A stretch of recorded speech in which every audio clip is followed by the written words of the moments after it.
Alam mo, may nabasa akong Bible verse na sobrang nakaramdam ako ng hiya. At the same time, naramdaman ko yung grabing pag-ibig ng Diyos at pag-abot sa atin. Gusto mo malaman kung ano yung verse na yun? Sige, babasahin ko sa'yo. Ang sabi dito sa 2 Corinthians chapter 5, verse 20 to 21. We are therefore Christ's ambassadors, as though God we are making His appeal through us.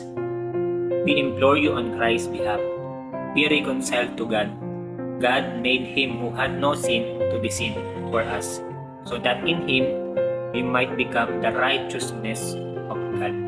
Babasahin po natin sa Tagalog at mas maliwanag po. Sabi po dito sa ikalawang Korinto, chapter 5, verse 20 to 21.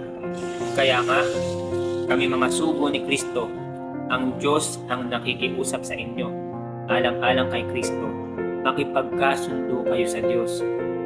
Hindi nagkasala si Kristo, ngunit alang-alang sa atin, siya ay itinuring na makasalanan upang sa pakikipag-isa natin sa Kanya ay maging matuwid tayo sa harapan ng Diyos.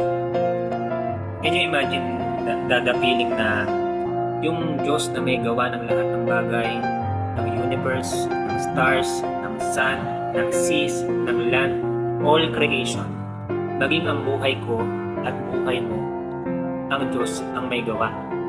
Tapos, sa kabilang banda, kahit siya yung may gawa ng lahat ng bagay, yet still, nakikiusap siya sa atin na makipagkaisa tayo sa Kanya. Grabe no, medyo hindi na matarok ng isip ko yung ganong humbleness ng Diyos, na siya pa mismo yung nakikiusap.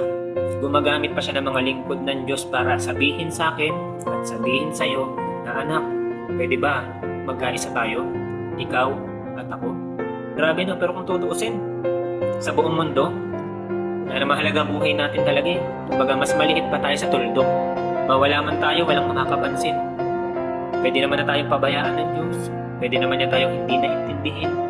Pwede naman niya na kunin na ang buhay natin sa katigasan ng ulo natin. Pero still, the God of all mankind, the God of all universe, who created everything, still nakikiusap sa iyo at sa akin.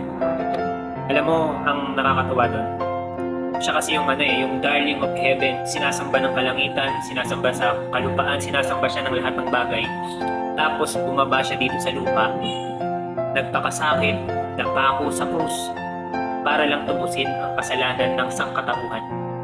Imagine mo yung grabing pag-ibig ng Diyos. Naiisip mo ba yung grabing pag-ibig ng Diyos?